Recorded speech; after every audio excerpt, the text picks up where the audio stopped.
and this is specific to your group.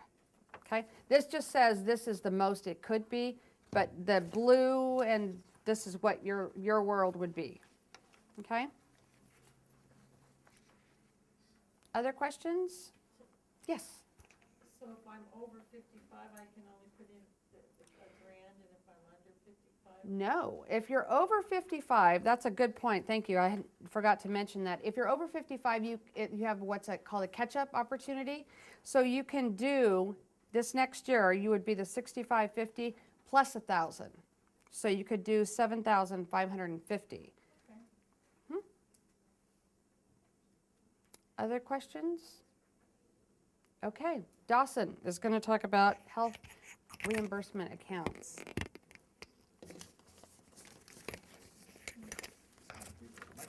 Here's the microphone. I'll pass it off.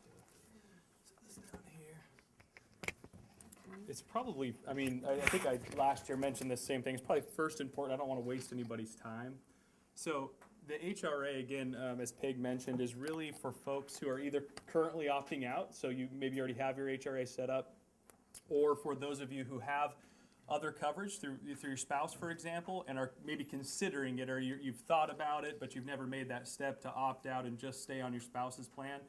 So those are really kind of the two primary groups of folks. If that doesn't apply to you, you could stay around if you want it. It's fine. I'm great entertainment, and maybe I'll throw in a few jokes, maybe. But again, I don't want to waste your time. So please, I won't feel offended if you get up and leave. That's okay.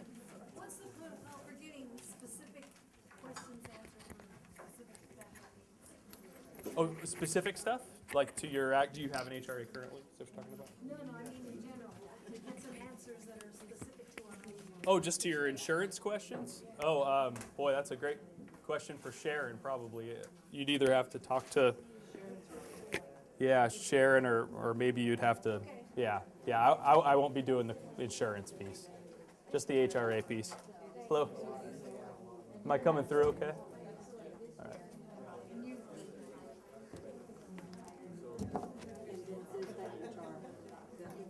Looks like we'll have an intimate group here. Yeah, no, that's fine. Here, I'll just. Yeah, I know. Isn't that terrible? I just hate for everybody to they'd be sitting here and then all of a sudden we get half hour into it and they're like, oh gosh, then you feel bad about getting up and There you go. All right. Yeah. Very welcome. There you go. Nothing like an insurance meeting in the afternoon to get your blood pumping, right? Everybody feels awake, I'm sure. Again, my name's Dawson with Viva Service Group. Let's see, I think it's been going on 3 years now working with the district for the HRA. So a couple things we're going to do today, and I'll try my best to make it as short as possible. But the first is just to really hit the basic plan design of the HRA, key benefits, things like that, really go over that in detail. The next piece is going to be regarding healthcare reform changes that are coming to HRAs, or this particular type of HRA when you're opting out of medical insurance. So a couple things we're going to hit. The latter, the piece about healthcare reform, I imagine most of the questions will follow after that, but just want to make sure, especially because we're also videotaping this, that we hit the basics first, then get into some of the more deep stuff revolving around healthcare reform. So does that sound like a good plan for everybody? Okay, so what you should have in there, and I kind of stuffed all these, but there's the basic plan overview, so we'll go through that. But inside you also have the investment fund overview, the qualified expenses and premiums list, and then the last one, which, if you can avoid reading yet, is regarding healthcare reform. We'll go over that together, so don't think you have to walk through that all by yourself right now. But so as long as you have all those, I think we're set. I miss anybody? Okay. Oh. Here you go. He's going to get mad at me if I move around too much, though. I can't get the... So what we'll do first is just go over the basics of the HRA Viva plan. So again, as you probably know, if you're sitting in here or you've picked up on, the HRA is in place currently for employees who have other group health plan coverage, or maybe you will have if your spouse is going to get insurance here soon and maybe hasn't before. But whatever the case might be, you have other group health plan coverage. You're either currently opting out and have an HRA, or you're considering it for this next year because it's still required that you have that medical insurance plan. So, and so we'll walk through this. Again, an HRA, to get the acronym out of the way, is a health reimbursement arrangement, sometimes called a health reimbursement account. Fits in that same spectrum of plans that you're maybe already familiar with. Peg talked about the health savings account, so the HSA. Flexible spending accounts are probably the most common, so the FSA, and then there's the HRA, right? So there's kind of 3 different plans, all authorized by the IRS that for the most part do the same thing, right? It's to provide you tax advantage dollars to reimburse your out-of-pocket health care costs. But they all are a little bit different, right? As Peg talked about in the previous presentation, the health savings account has to go with a specific type of health plan, and there's other even more specific components to that health plan itself. It's high deductible, pharmacy subject to the deductible, things like that. The HRA, and what I'm going to point to here, these plan benefits mainly. So if you're looking at this middle section part, the HRA is an account-based health plan that's only funded by your employer. So that's one first, key difference between this and the health savings account or even the flexible spending account, is that only the district can place funds in this account for you. You can't individually fund the account. So, as I said before, the way this has been set up is if you opt out, you prove you have other coverage and you opt out, the district puts basically 50% of the dollars they would have otherwise contributed towards your insurance monthly into this account for you. So it changes each year. It might have changed this year, Sharon. Is it going to go? No, the cap's the same. Okay, so it's not going to be changed. So 50% of that insurance cap will be contributed into this account monthly by the district. And if you see this first bullet point, the main thing is that it's tax-free, right? That's the whole reason this thing exists. So the dollars going into the account are tax-free. The interest earning in the account is tax-free as well. And since you can only use it for qualified health care expenses, it's tax-free coming out too. So now, another key difference, since Peg went before me, this is probably good to note. This won't be like the health savings account where you just have kind of your own individual bank account and you just decide when to use it and just swipe a card or make the payment and just call it good. There's the IRS requires a third-party administrator to process a claim. So you do have to send it in, a claim in, a qualified expense. They decide, yes, this is a reimbursable expense per the rules, and then they'll send you your money back. So just want to point that out. There's one key difference there. But again, totally tax-free. So you can use your account anytime after becoming claims eligible. So that's key for those of you who have had an account set up in the past, maybe last year, or maybe even the year before. Whatever your claims eligibility date was, you can access that account for any claims incurred on or after that date going forward. Now, there will be a couple of changes with healthcare reform we'll get to here in a second, but just to keep it on the basic level at this point, that's how it works. So even if, let's say, you got signed up October 1, 2011, and you had knee surgery on October 1st, but you never submitted it. You thought, well, I planned for that expense. I'm not going to submit it to my HRA VIBA account, so I'm not going to submit that. And all of a sudden, the car breaks down. This is 2 years later, 3 years later, maybe. And you go, boy, I sure could use money now, right? That claim, you could actually still go back. It's still an eligible expense, right? So that's what I mean by you being claims eligible from that date. So anyways, you get to choose your own investments. We'll talk about that here in a second. So choose your investments. Like I said, earnings are tax-free. Spouse and dependents are covered under the plan per IRS rules. One minor difference between, again, this and the health savings account is that HRAs have to follow the healthcare reform rules when it comes to dependents. So children up through age 26 are considered your dependents under this plan. You don't have to look at tax dependency like Peg was talking about with the health savings account. It's just, okay, are they your child or stepchild? Have they attained the age of 26 yet? I mean, those are really the only two considerations you have to think about for a child. Obviously, if you're talking about any other type of relative scenario, qualifying relative, maybe it's a nephew that's living with you or something like that, you do have to revert back to tax dependency. But if it's your child, it's pretty easy. Age is the only consideration there. And then the other thing that's always important to note too, because this is you always have to make this clear when I'm in Washington or Oregon. But as far as domestic partners go, it doesn't matter, same or opposite sex, we have to follow federal rules, right? So since federal rules do not consider that a spouse, we cannot also consider that a spouse for the terms of this plan and being able to reimburse an expense incurred by a domestic partner. So For a domestic partner to be qualified under the plan, they would have to truly be your tax dependent. So that's just something that you need to be aware of too. So anyways, and then again, not to get too sad here on a bright sunny day, but if you do die with an account balance, it happens, right? Benjamin Franklin told us that, right? Death and taxes, two things that are for sure. Anyways, you can, if you die with an account balance, it does go to your spouse and your dependents to continue to use. Still tax-free, because it's still the same type of account, can only be used for a qualified healthcare expense, but it goes to your spouse and your dependents. The IRS, though, just so you're clear, the IRS does not allow these types of accounts to go to a non-dependent heir. So if you ever died, had an account balance, you weren't married, no children or no dependents per the terms of the plan, right? So maybe you still had children, but maybe they're all older now, they're over the age of 26, so they're not dependents anymore. We can't, as a plan administrator, just give that to some named beneficiary, right? So the question always is then, okay, Mr. VIBA guy, then what happens to it? So if that happens, the first step is we work with your estate to find any unreimbursed expenses from your claims eligibility date to the date that you died, because those are all still reimbursable to your estate. So that's kind of step one, right?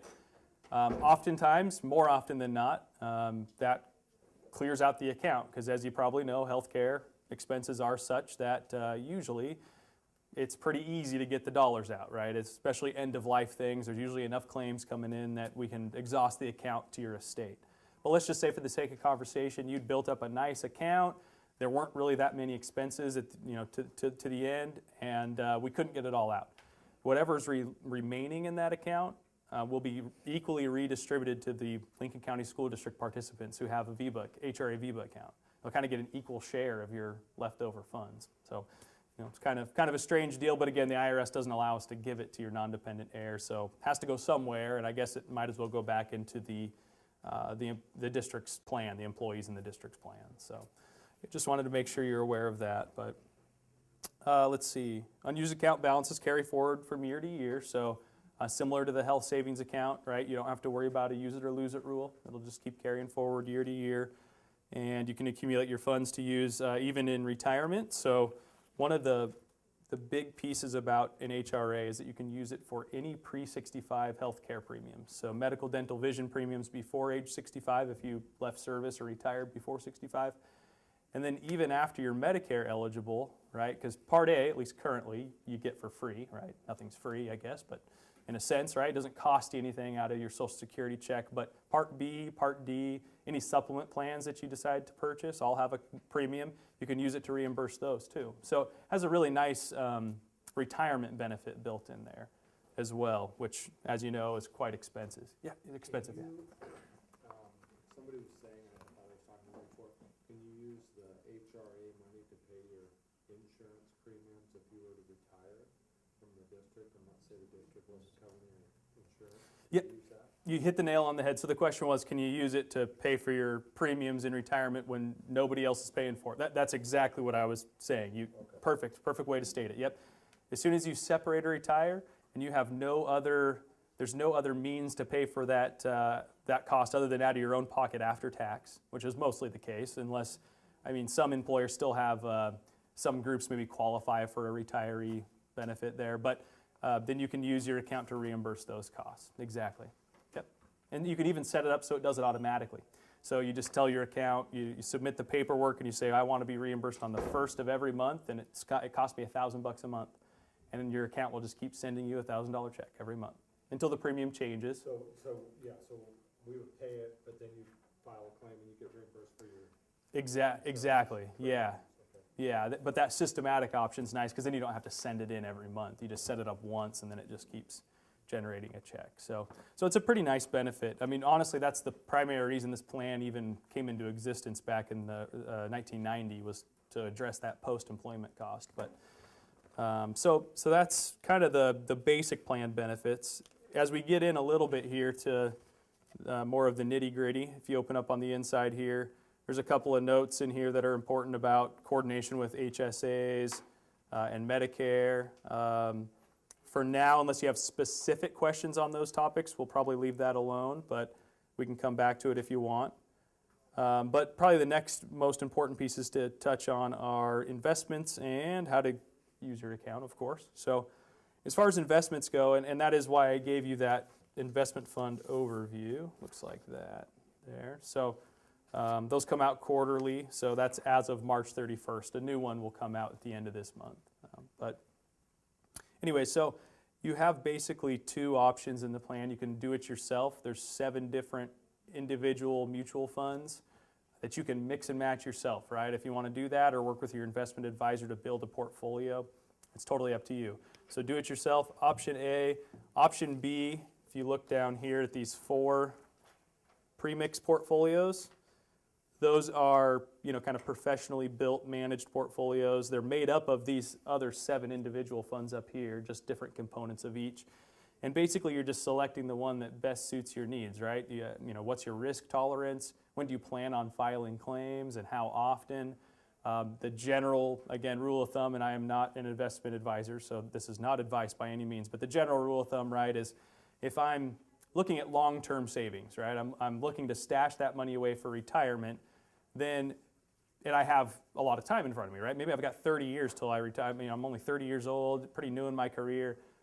You can ride some of the ups and downs of the market possibly, so maybe you can be a little more aggressive, right? So it's the same strategy that you might have with your other investments. Whereas if you're in the use it mode, so that could be anybody. That could be I'm nearing retirement, or it could be I'm pretty young, but I've got 2 kids and braces next year, right? I mean, I'm going to use my money. Then again, the general philosophy is, well, you're probably going to be more conservative because you're just looking at maintaining what's in your account. And you don't have enough time on your side to ride some of the ups and downs of the market. So again, everything in between. So from very conservative to pretty aggressive if you want to be, and it's totally your choice. Yeah. So this is the piece that really scares me about this. Okay. Because of 2008, when everything hit rock bottom, I mean, how secure is this kind of investing for our medical needs? Sure, very good question. So the question was, what about 2008? How secure is this? Again, it's like any other investment, 403B, 457, 401K. They are extremely conservative and aggressive. Are any of these guaranteed, like FDIC insured bank accounts? No, they're not. So there is potential for loss. The only thing I can tell you is it's not on here anymore because too many years have passed, but if 2008 was back on here, the column, it would have looked very similar to any other investments you had. The stable value and bond funds, the 2 non-stock funds, were still 4 to 5% interest earning even in a really bad year because they're your, again, non-stock, most conservative funds. Doesn't mean they're guaranteed, but they're the most conservative. And then everything from balanced down to international equity was negative. And some of them quite negative. I mean, international equity, 30% was not an uncommon. So very true. There is some risk involved there. Yeah. So all I can tell you statistically, to be honest with you, just on an aggregate level, is 68 to 70% of participants in the plan tend to either be in the top 2 most conservative individual funds or the most conservative premix portfolio. That doesn't mean that that's right for you. I'm just saying statistically. And it's probably just to the fact that most people, and it's healthcare dollars, it's maybe you want to be a little more careful with that, especially if you're really planning on using those for something specific, retirement, or like I said, you have kids that are going to be in braces, you're getting laser eyes. I mean, that you have this expense that you're going to incur and you need the money. So it's totally up to you. But like I said, you can change your investments once per month, so don't feel like you're stuck anywhere. Yeah, so if it's not like one of these, one-time elections, gosh, I hope I make the right decision, check the box and you cringe a little bit. You can change your investments as frequently as once per month. So just something to note there. Any other questions on the investments that I can help with? Okay, and of course, come back to it if you do. But probably the next most important piece for folks is going to be how to get the dollars out, right? Submitting claims. How many here who have an account have already done that? Submitted a claim? Okay. So one, it's a pretty easy process. If you've ever done a flexible spending account, it's going to be very similar to that. You just visit a claim form. It's a 1-page form. It's fillable electronically, so PDF. However, at least as of today, this may change soon, but you can you still have to put a ink signature on it to submit it. So even though it's electronically fillable, you do at some point have to print it and sign it. But when you submit the claim, you can fax it, email it, send it through the mail, whichever you prefer. And then we just need to see proof of that expense, of that out-of-pocket expense. So Most commonly, that would be an explanation of benefits from your provider. So let's say you're covered through your spouse. They're on, Regions Blue Cross Blue Shield, right? That EOB that comes in the mail usually says this is not a bill, but here's what you can expect to show up in your mailbox in a couple of weeks, right? That's perfect. You could submit that with your claim form and be reimbursed. We don't have to see that you've paid the claim, right? The IRS only requires that you've incurred it. So if I go to the emergency room, right, they say, can I see your insurance card? And yes, and you're getting all that, right? You're not worrying about maybe at that time giving your visa over. It's kind of like we need to get stuff done, and you get that EOB in the mail later on. Submit that. We'll reimburse you off of that, and oftentimes you'll get the reimbursement even before the bill shows up. So, of course, anything like prescriptions, anything where you have to pay at the point of sale, then obviously it's going to be I pay and then I get reimbursed. But And there's no cards to use? good question. Are any cards to use? No, there are no cards to use at this time. The plan, and I didn't really get into this too much, but the plan is governed by a board of trustees. It's just for governmental employers. At this time, and because they make all the decisions, they've decided not to do a card. However, what they are looking at, just so you can maybe look forward a little bit, is a smartphone app, as well as, so you can just take a picture of your EOB, send it in, as well as just a fully electronic, like I said earlier, you wouldn't even have to put a wet signature on it. You just e-signature through the website, hit submit, and upload your documentation. But for now, no debit card. Any questions on claims? How to use your account? What's reimbursable? Anything like that? Okay. All right. So on the back, if you flip back here, a couple other points before we get into some of the healthcare reform piece, which, like I said, I think most of the questions will be centered around that. Online services, many of you probably, if you have an account, have set up your account online. That's great. If you haven't, or maybe you're just considering opting out, it's just another, like everything else these days, right? You'll have an online presence that you can register for, change your investments, update your contact information, all those sort of things. Another password to remember. Aren't you excited, right? So, and yes, it is one of those, uppercase, lowercase, special character, stand on one foot, spin around. No, not that bad. But so online services, fees are listed here. So this is important to note. The way the plan is set up, there's no bill sent to the district for these accounts. It just is it's reduced out of your account, the fees. So it's $1.50 per month, and then an annualized asset-based fee of approximately 1.25%. So again, so that's $18 for a year flat, and then 1.25 for the year. Don't think of that as monthly. That would be very high if it was monthly. So for the year, annualized. But it's just reduced out of your interest earnings. So if you have positive earnings, right, and it's enough to cover that piece, it's not like you'll see it. I mean, if you go into each fund, it'll be this little tiny reduction in your interest earnings.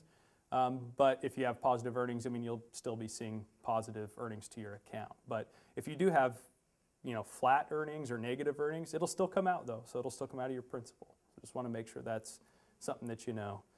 And those fees are, again, set by the Board of Trustees, have not changed in 4 years, and when they have changed, they've always gone down, which is good, but they've never gone up. Survivor benefit we already talked about. Contact information's down here if you ever need to get a hold of us or the third-party administrator. So that's why there's two different pieces here. Meritain Health is the TPA, so they handle all the claims processing, your accounting, investments, things like that.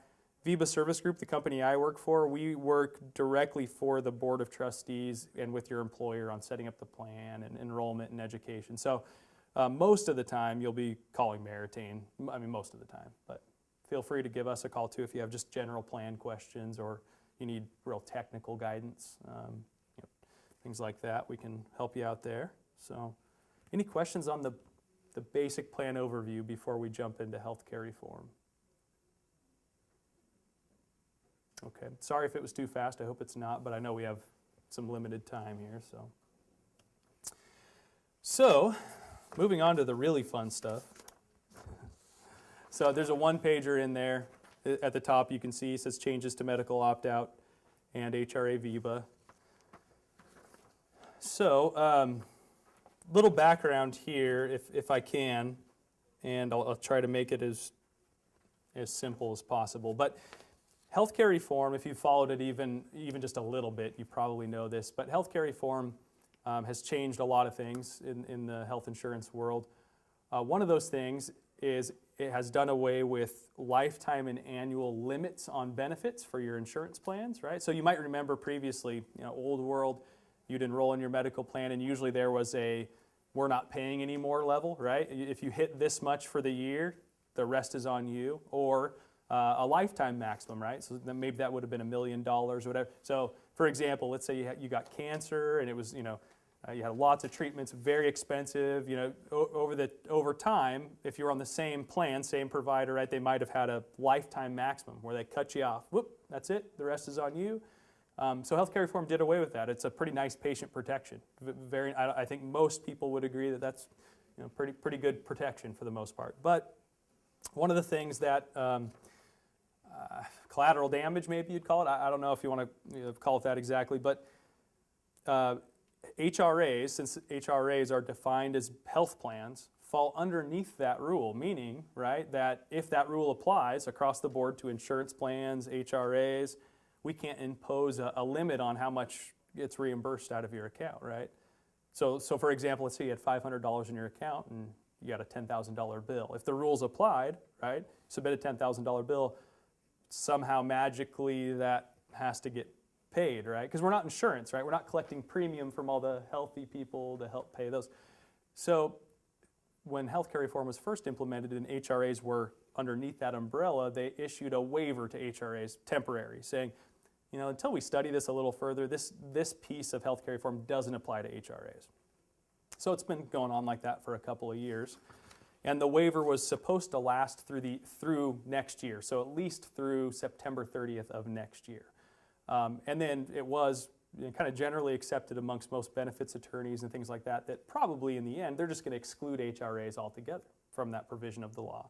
So for the most part, we weren't that worried about it, keeping it on our radar, but not that worried about it. Well, and I'm sorry, I'm not trying to make this boring, but in January, some FAQs were released from the Department of Health and Human Services, Treasury, Department of Labor. They're responsible right now that the law's there for saying how it really works in the real world, so they issue FAQs and other guidance. And those FAQs confirmed that, yes, this will impact HRAs. So the annual and lifetime limit prohibition of healthcare reform applies to an HRA. However, there's two exceptions where an HRA won't have to comply with that. One is if the HRA is integrated with the employer's medical plan. So in other words, and this doesn't apply here, but let's just say the district had medical plan G, and if you enrolled in that plan, you got a HRA contribution, kind of like the health savings account, plan H, a similar type of plan, then the rules wouldn't apply to that type of an HRA. But for a case like this, where you are specifically getting the HRA because you're not taking district insurance, right? You're opting out. The rules say in order to receive contributions to an HRA for that type of action, not taking insurance, getting a contribution, going forward after January 1st, the dollars can only go to a post-separation bucket, right? Still an HRA. All the things we talked about, or the plan benefits, are exactly the same, but you can't use it until you leave service from the district. It effectively becomes a retiree type of an account. So, with that said, and that's probably the long version of the background there, but with that said, there's a few things that we should talk about. What does this mean for you coming up for this coming benefits year? And what are the things you might want to consider before you go into OEBB system and opt out again, or choose to re-enroll in district insurance? Because that's really what it boils down to. The rules are the rules. We don't anticipate them to make any changes. So the rules are the rules. The main thing is, for you all and for anybody else who's either currently opting out or considering it, is to be educated so that you make the best decision for yourself. Is it still worthwhile to opt out? Or with the new rules, knowing that my money is going to go to a different type of bucket going forward, should I go back on district insurance, right? That's the main question. So if you can see, and some of you probably already read through this, but I think it's important to touch on these. So what does this mean for you? So again, one, for the rest of this calendar year, or at least it can be, the district may choose to base it on a benefits year. So those are conversations I still need to have with the district. But for the rest of this calendar year, the district can continue making contributions to your current account if you decide to opt out again. So because the rules say it only applies after January 1st. So like, if you decide to opt out, and the district decides to handle it this way, October, November, December contributions can go to your current account, right? The one that you can still use right away. Okay, so contributions made to your current HRA VIBA account will always, and this is a big piece, so if you're currently enrolled in HRA VIBA, those dollars will always be available to reimburse your qualified expenses, even going forward. So think of it now as 2 buckets, right? The one that you've had filled up the last year, maybe 2, depending on how long you've been participating. Those dollars are still accessible to you even after the changes take effect. Okay, so that's important to note. But, as you can see here, if you choose to opt out for the 2013-14 benefit year, contributions made on or after January 1st, right, will be deposited into a new post-separation HRA VIBA account, right, a new bucket. And this piece, and this is why we use such non-definitive language, and I hate to do that, but we have to. It says the exception may exist if your spouse also works for the district and you are enrolled in the district's group medical plan. So I know that there are some folks at the district, and maybe even in here, where we're both working for the district. I'm opting out, we're going on one spouse's plan. There may be an exception where you would still technically be considered enrolled in the district's medical plan because your spouse works here, where you could still receive contributions to your current account. The problem is, though, is at this point, because it's all based off of FAQs, not on like final guidance, it's benefits attorneys are the ones that have to, well, we think the law means this. You just have to be enrolled. And then on another end of the spectrum, some attorneys would say, well, no, you have to be the subscriber. You can't just be enrolled through your spouse. You have to actually be, the subscriber on insurance. So that's why that language is a little bit non-definitive right now. So just want you to be aware of that. And then, as I kind of already mentioned, but the last point here, your post-separation HR VIBA account will become claims eligible after you separate from service or retire from the district. And then at that point, again, like I said, at that point, everything is the same. It's the plan benefits, what it can reimburse, everything. It's exactly the same. It's just that the on switch doesn't happen until you separate for that account. So that means, so if we have a current one, the money that we have in there now we can use, and then going forward, we can't use that money until we retire. correct. Yeah, exactly. So, well, there's no markers in here. But if you already have an account now, you'll have 2 buckets, right? You'll have the one that's been previously filled, and you can still use it and things like that. And then- How long can you use that one for? I mean, can you keep using, let's say you Till- got 8,000 in it, can you use it for this year or for next year? Or- Yep, till it's exhausted. So then you really could use that money to pay the family out of pocket. Orthodontia or whatever. Yeah, out of and pocket then medical. eventually not opt out. Yep. So that's what I'm thinking. I'm thinking, well, we have enough money in the HRA to do that high family deductible, Mm-hmm.